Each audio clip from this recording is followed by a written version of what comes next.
அண்ணே வீட்டுக்கே போயிடுங்க. கார்ல ஏறின உடனே இன்ட்ரடியூஸ் பண்ணலாம்னு நினைச்சேன். இவங்க தான் என்னோட அத்தை. அம்மா வணக்கம்மா. வணக்கம் வணக்கம் தம்பி. இவ ராஜி, என்னோட கோ சிஸ்டர். இவரு என் பாகியராஜா தான். ஹாய்ண்ணா. ஹாய்ப்பா. மலரணி எப்படி இருக்கு?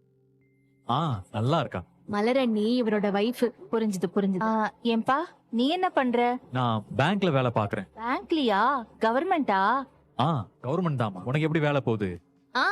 நல்லா போதாத்தான். செந்தில் எப்படி இருக்காப்ல? சூப்பரா இருக்காக. அவரையும் கூட்டிட்டு வந்துருக்கலாம்ல. அவங்களுக்கு லீவு கிடைக்கல அத்தான். அவரைதான் இன்னும் பார்க்கவே இல்ல.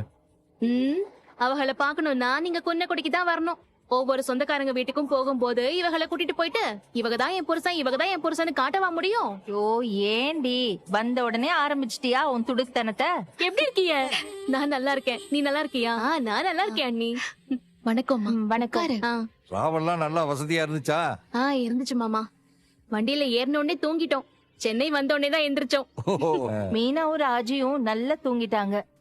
எனக்கு தான் தூக்கமே வரல. முழிச்சுக்கிட்டே தான் இருந்தேன். எனக்குமே அப்படிதான். ஊருக்கு எங்கேயும் போகும்போது தூக்கமே வராது. உங்க மாமியார் வராங்கன்னு சொன்னாங்களே, அவங்க வரலையா?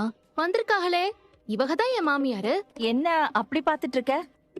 இல்ல மாமி, வேற எப்படி தெரியுது? இவ ஹஸ்பண்டோட அக்காவா இருப்பீங்களோன்னு நினைச்சேன்.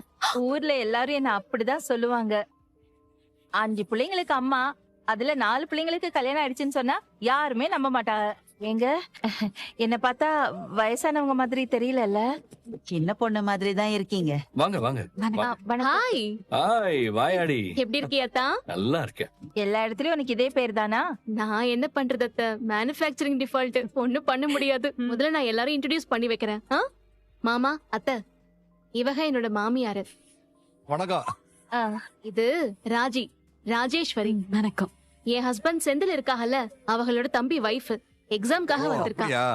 அத்தை, இவரு ராகவன் மாமா, எங்க அம்மாவோட அண்ணன். இவக லக்ஷ்மி அத்தை. பாகியராஜ் அத்தான்னு நீங்க ஏற்கனவே பாத்தீங்க. ஆமா, அவர்தான் பெரிய பையன்.